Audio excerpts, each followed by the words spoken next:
का कोई नहीं कह सकता। अभी तक कोई दवा नहीं, वैक्सीन नहीं आई है। मुझे कहते गर्व है कि राजस्थान देश में अग्रणी राज्य है जिसका लोहा पूरे देश ने माना है, क्योंकि राजस्थान में रिकवरी रेट भी अच्छी रही, 80% से ऊपर हो गई, मृत्यु दर भी कम रही, मैनेजमेंट भी अच्छा किया। और जो लोग तकलीफ पा रहे थे, मजदूर हो या किसान हो, सोशल सिक्योरिटी के माध्यम से हमने मजदूरों को बीपीएल, स्टेट बीपीएल, दिहाड़ी मजदूर, इन सब का ध्यान रखा, कैश काइंड में काफ़ी मदद करी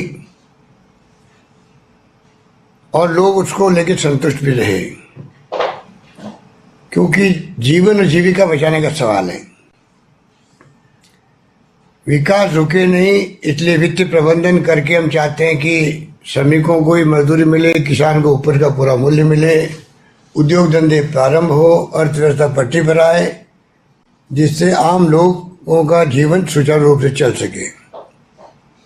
इसके लिए हमने तमाम, आपने देखा होगा, आप गवाह हैं कि 4 महीने लगभग पहले से मैंने तमाम वर्गों को, तमाम पॉलिटिकल पार्टियों को, ये पहला राज्य देश में राजस्थान है जिसने विपक्षी पार्टियों को बुलाया, उनकी सलाह ली, लाइट लगा दो वो, और उसके अलावा जिस रूप में हम लोगों ने धर्म गुरुओं को बुलाया, डॉक्टर्स को बुलाया, एक्टिविस्ट को बुलाया और आम जनता का आह्वान किया, सबने मिलकर के इस लड़ाई को शानदार तरीके से लड़ा है। दानदाताओं ने, भामाशाहों ने पूरा साथ दिया।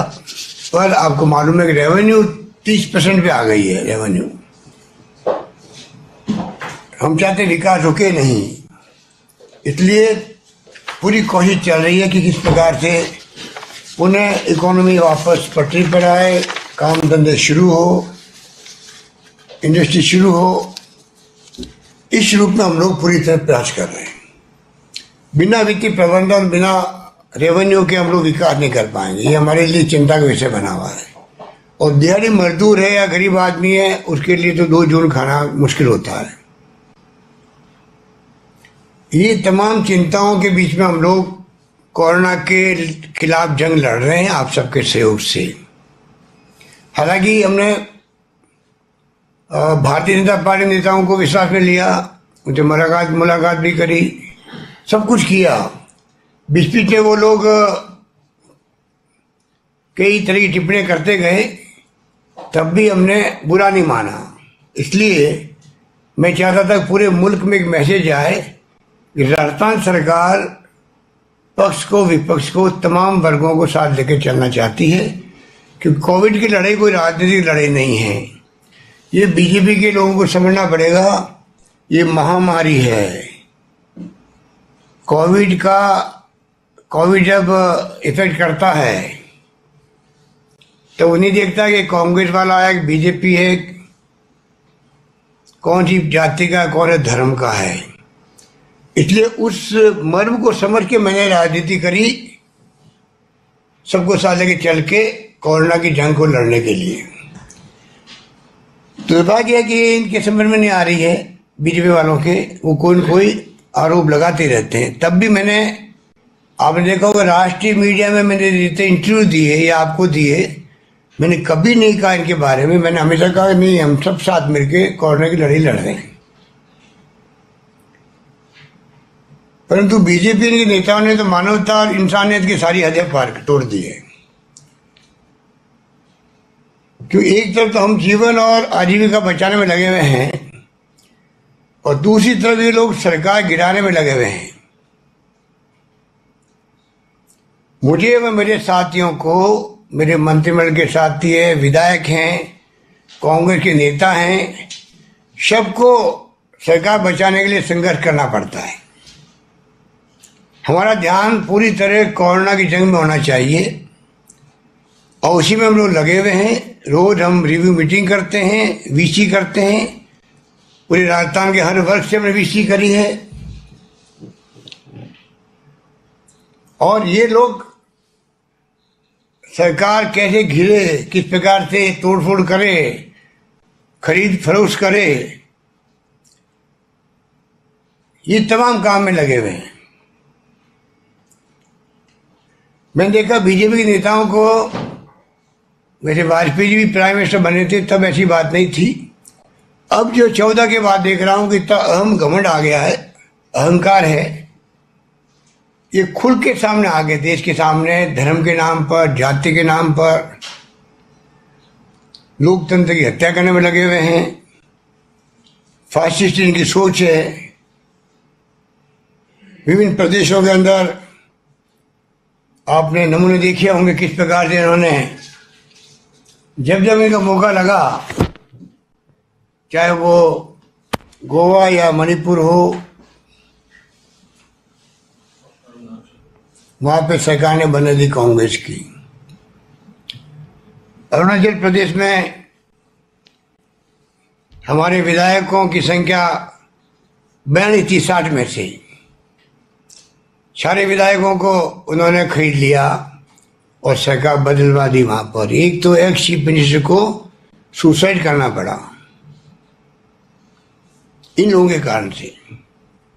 उत्तराखंड में हम देखा होगा किस प्रकार से लालच दे करके बीजेपी में ले आए गए लोगों को।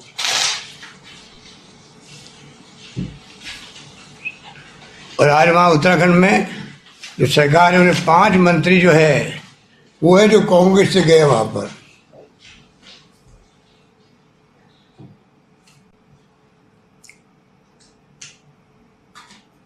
और महाराष्ट्र में तो कमाल ही हो गया, जब सरकार बनी मेजोरिटी नहीं थी तब भी सुबह सुबह शपथ दिला दी गई। और मोदी जी ने भी सुबह 7 बजे शपथ लेते ही ट्वीट कर दिया, बधाई का। और हमारे वो फर्नांडिस साहब, क्या नाम उनका, देवेंद्र फर्नांडिस का एक देवेंद्र जी, उन्होंने जो है वापस ट्वीट किया, जवाब दिया, मोदी है तो मुमकिन है। तो आप सोच सकते हो इस रूप में इन्होंने तमाम जो कर रहे थे इसके अंदर। कर्नाटक में भी ऐसे ही हुआ, मेजोरिटी नहीं थी, शपथ दिला दी येदियुरप्पा जी को, सुप्रीम कोर्ट के आदेश से वापस सरकार को इस्तीफा देना पड़ा। और चूके नहीं वो लोग, वहां भी वापस खरीद फरोख्त करके सरकार बनाई गई। मध्य प्रदेश में सबको मालूम है किससे कहानी क्या क्या हुए। इनकी सोच दर्शाती है, जो कांग्रेस का 5 साल तक राधा कृष्ण विखे पाटिल नेता प्रतिपक्ष थे, वो 19 के अंदर चुनाव के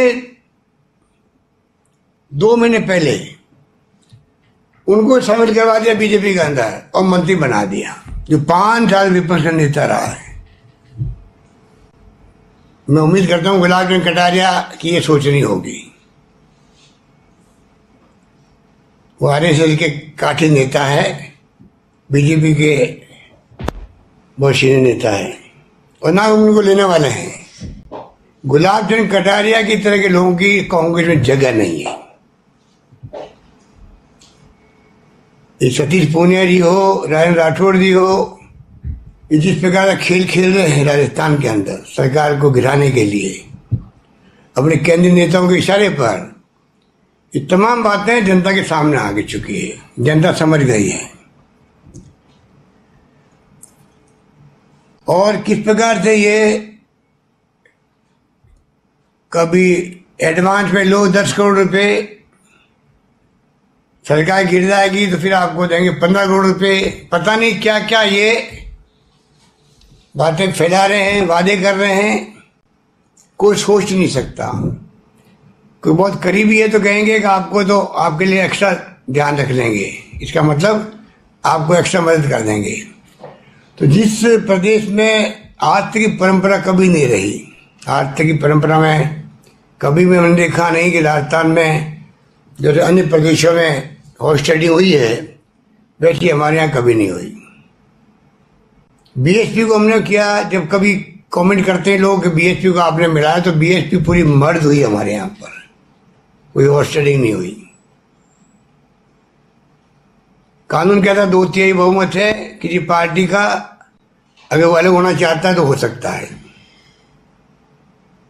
तो जिस रूप में इन्होंने जो खेल खेला है और खेल खेल रहे हैं वो सबके सामने है, और इसीलिए एक माहौल ऐसा बनाया गया है राजस्थान के अंदर भी कि जिस प्रकार मध्य प्रदेश के अंदर घटनाएं हुई है उसी प्रकार से राजस्थान में कह खेल खेले, क्योंकि राजस्थान भी बचा हुआ रहा आज तक, अच्छी परंपरा रही है, सरकारें बदलती रहती है, कांग्रेस की आ जाए फिर बीजेपी की आ जाए, तो जनता का आदेश शिरोधारी होता है। हमारी दृष्टि के अंदर हमारे यहाँ कभी भी विधायकों ने इस्तीफे नहीं दिए।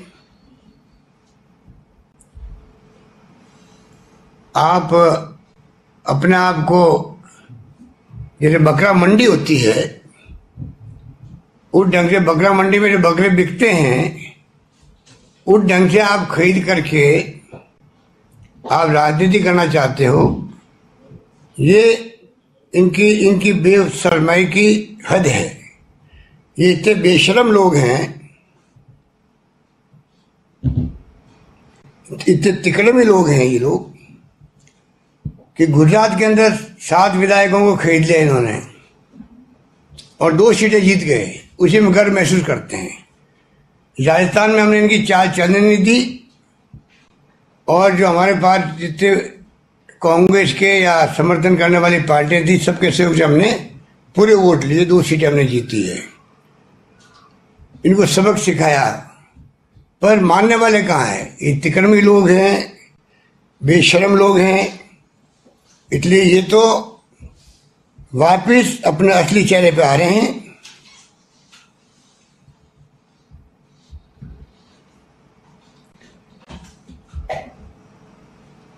सत्तर साल में कांग्रेस के नेताओं ने इस देश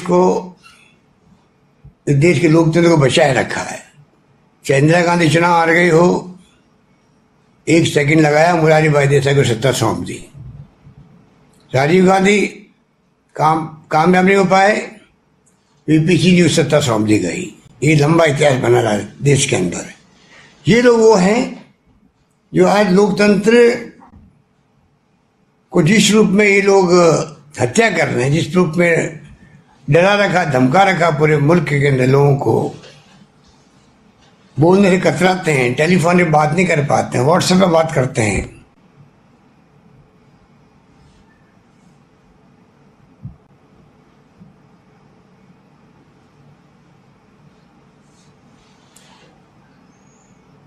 ये जो हालात बने हैं देश के अंदर, ऐसे पहले कभी नहीं था।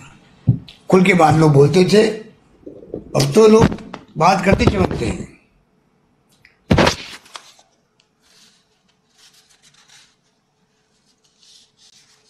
इसी रूप में आज एजेंसियों का मिसयूज कर रहे हैं, CBI, ED, income tax.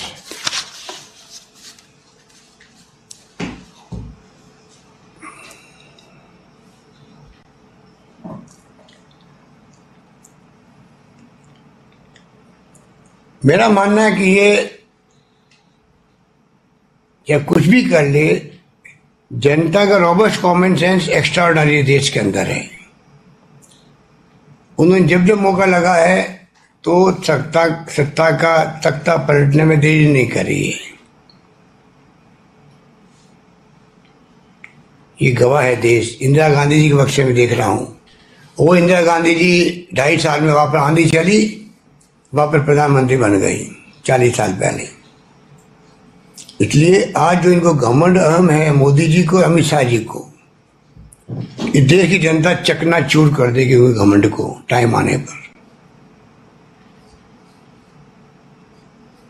Rahul Gandhi और सोनिया गांधी जो कांग्रेस प्रेसिडेंट है या हमारे कांग्रेस नेता सवाल उठाते हैं, जो विपक्ष का धर्म होता है उसका जवाब देने में आप देखते हो कभी जवाब नहीं दे पाते हैं, और उल्टा उनके ऊपर अटैक करने के लिए अपने मंत्रिमंडल के लोग उतारते हैं। बिना आर्ग्यूमेंट के, बिना तथ्यों के, इतने घबराए हुए भी हैं। कांग्रेस के नाम से ये कांग्रेस मुक्त भारत की बात करते थे, अभी कांग्रेस के नाम से डरते हैं।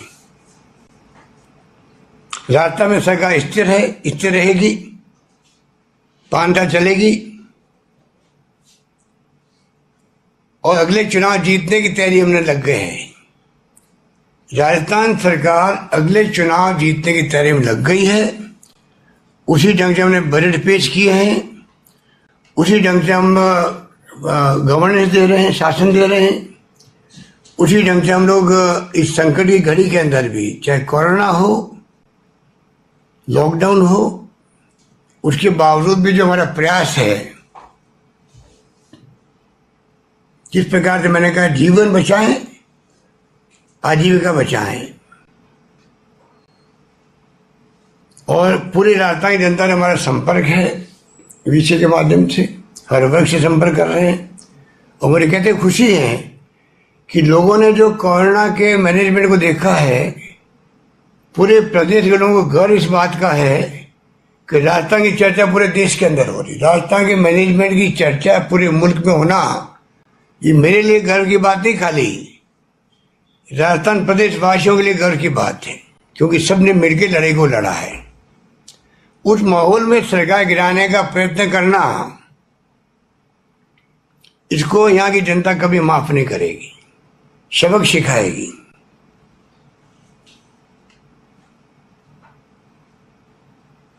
धन्यवाद।